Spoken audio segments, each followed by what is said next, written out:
Right, Evangelist Murisei. Mushe munomari mamuka.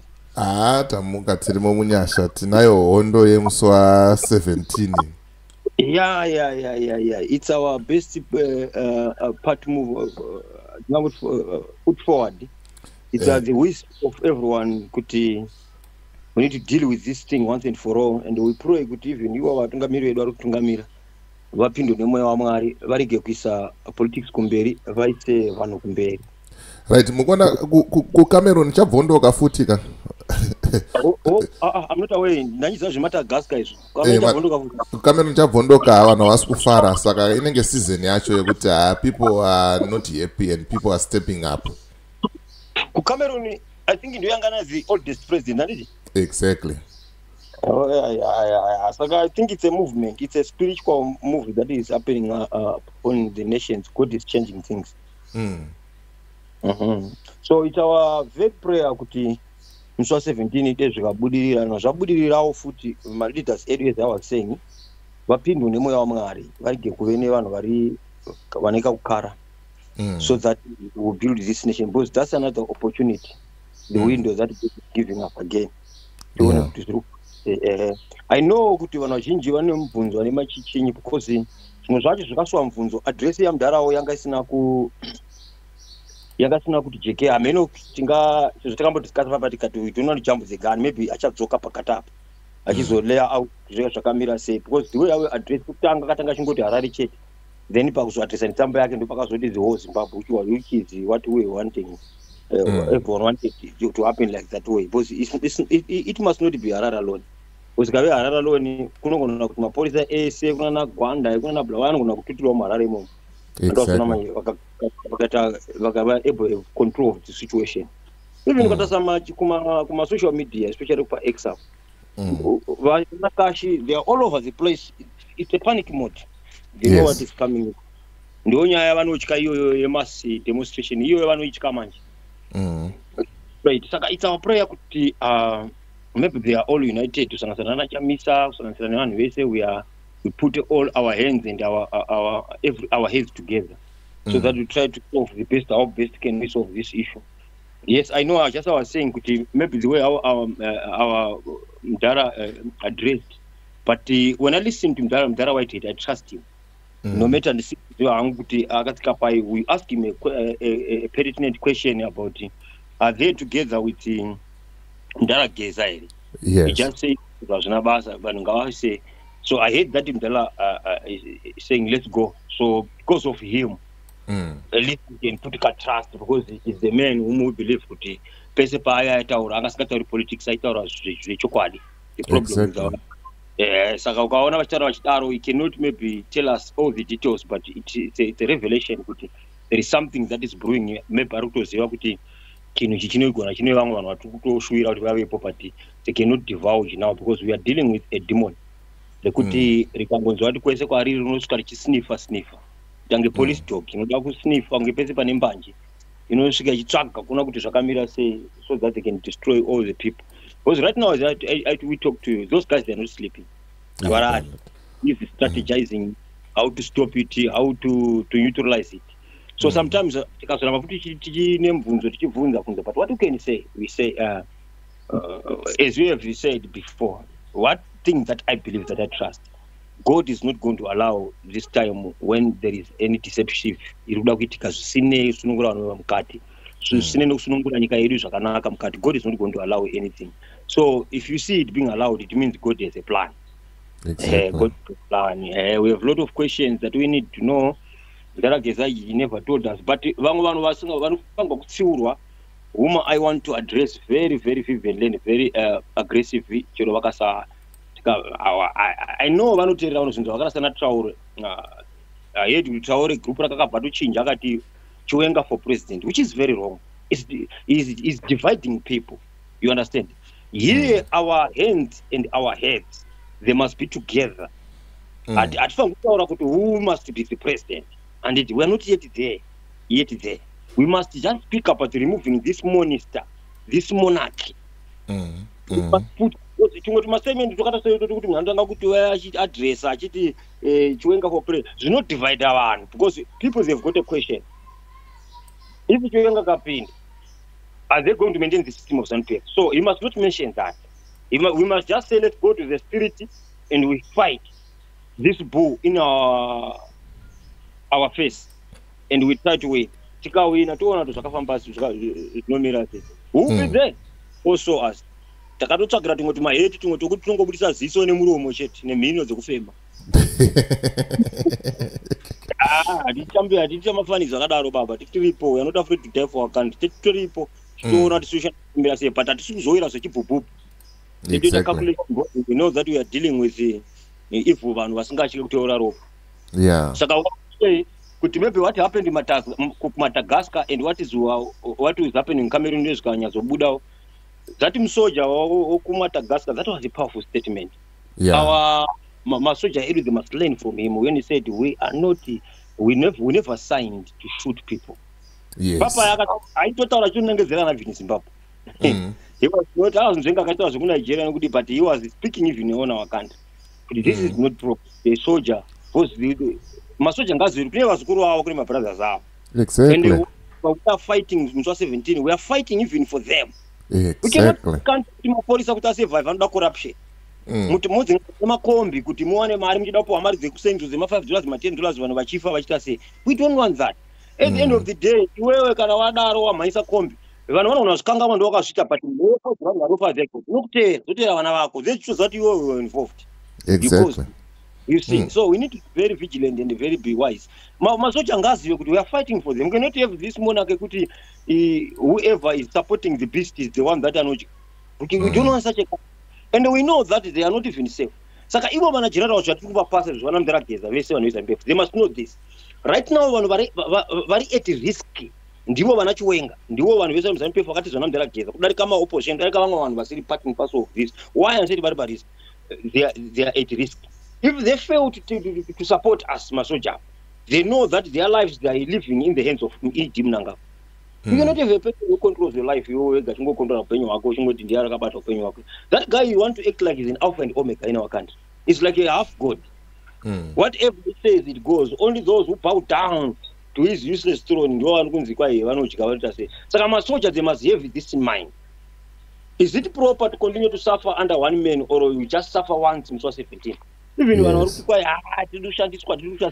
let's not bend Chiwenga with one brush or black. Let's just give it time to because as I have said to you, this time God is not going to allow it if it is going to be a deception. Maracheta plan. Because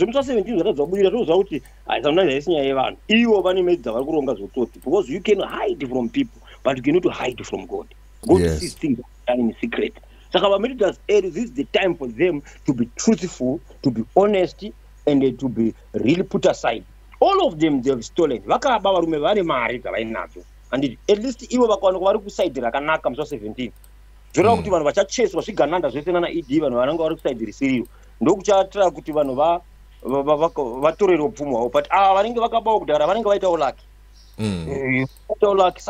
For that they must be wise. No, let's fix this country. Right now, I'm telling you, life Chiwenga is safe. I'm telling you, is security multiply. What kind of life is that? It's not life.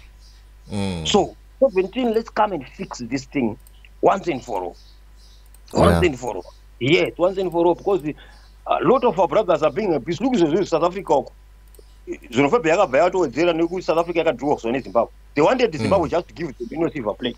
Zimbabwe Payaka fight qualify World Cup. They had a grudge. We cannot such a Maramiro Akaita with him Kwamuri Chokacho. We need to remove this guy. Chiwenga, we know we have got two devils, but Chiwenga I think is a better devil. It seems like any heart. We try to say 17 one day Buddha. But our advice on put wisdom, no matter what happened until the victory is certain. Remember on his unpaid did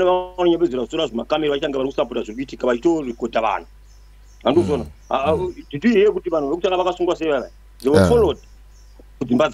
How did they were followed? it means pavakauya vademonstrator pane vanhu vanyepedzera kutora makomera muchingofara muchiimba vachijoga vachitotargetwa vozotsvagwa kuti ndokupi otanga kuteerwa. Saka let's be wise. Panouya musi 17 munhu saka akahitika nokuvhara kufesi kana something musave nefesi inenge yakabuda pachena because we are dealing with people who are very wicked. Let's come takazvivhara kufesi haisinyaya kuda kuve hiro kuti uone kuti ndiwanga uri pamberi ende don't tolerate vamwe vaitotora tumafutufutu asina basa rese.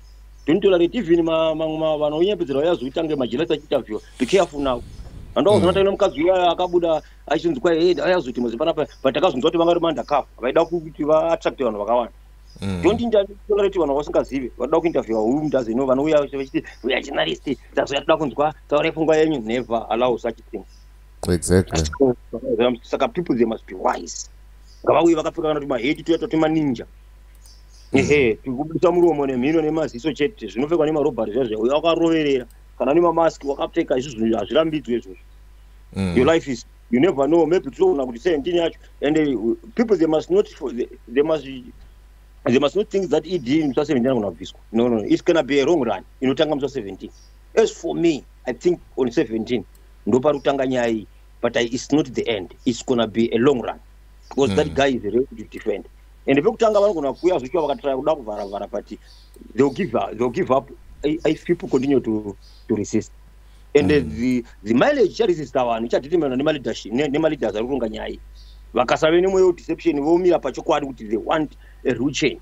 It's not supposed to be about the Gananda and ED out. It's supposed to be all the people who are involved in this of killing our country and not putting our people first. They must be dealt with. They must go. They must go. Then in concluding, in landing, let me tell you, I had a dream. I wanted to call you yesterday. A dream, it was like a mountain, all right? This mountain, but side to kune vanhu vaichera ku right side rekumountain, ku left side kune vanhu vaichera, but vanhu ava vanenge vaichera vachichinjana. Vamwe vakachera, vamwe vokuside vokuleft vakamira, vokuleft vakatanga kuchera, ava vochera, ava vakachera kuenda mberi, ava vokuleft vachera. Saka I have to understand what is happening. These are the two sides of ZANU-PF. Side rimwe rokuleft kuna Chiwenga, side rokuright kuna ED. Saka gomo iri rakakura vachirichera vachichera. Saka rakutonopera ranga rasara like pila yemajuraho matatu akabatanidzwa ndo parasara kuti vachionana vanga vari kuseri nekuseri. Sokuti vangochera vakachera rinobva rati hove votanga kuonana manje. What does it mean? It means this gomo is ZANU-PF. Okay? So the fight that they are doing is like they are weakening this mountain of ZANU-PF. Vanga vachiwandirana because gomo riri pavari kuchera havasi kuonana, but vari kuziva kuti kuseri kune activity iri kuitwa, uve kuseri kwazvati neactivity iri kuitiwa. Zvireva kuti kurongerana kwavari kuita, ava vakaronga plani dzavo votange vari kuwina, ava vorongawo plani dzavo votange varuza, vodzase mangwana votange vari pamusoro. Maybe you are getting the revelation I'm trying to explain. Yes, this is what God was saying. So this gomo racho ratidza kuti rasara andoda majuraho ukabatanidza matatu, but rarakakura, but it seems rasara diki kuti the way ari kuchera richasvika pakudona votanga manje kuonana. What it means is parinodona vakaonana there will be clash. Now vacha clash because chachiva preventa kuti vasa clash igomo rera they could not see each other, but they knew that there was an activity that was happening on the right side of the mountain. There was an activity that was happening on the right side of the mountain, but right now this mountain pavari kuchera both sides vari kurichera kuchera, which means kuti kurongerana ma strategy avari kurongerana. You understand? Yes. Those were strategies. Some strategies they are about to burst now. Vachasvika pakuti vakuzobudirana pachena manje. It's no longer going to be vakawanda negomo vanenge vakuzoonana. Saka that will be the club, and when they fight, this mountain will be totally destroyed. And the mountain represents ZANU-PF. Kuchera kwakuita mastrategy kuitana ese vachasvika palevel. Saka this is what God said to me. Maybe I don't miss.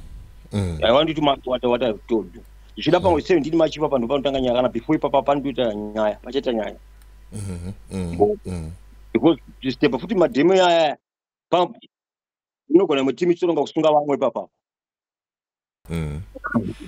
Kuti step madhemo yaya vanonga vachironga kusunga vamwe because they've learned from munyoka yemabhoni. Yeah. Revolution yakadzokera mashure pakasunga mukomana yayo zvakanyanyisa.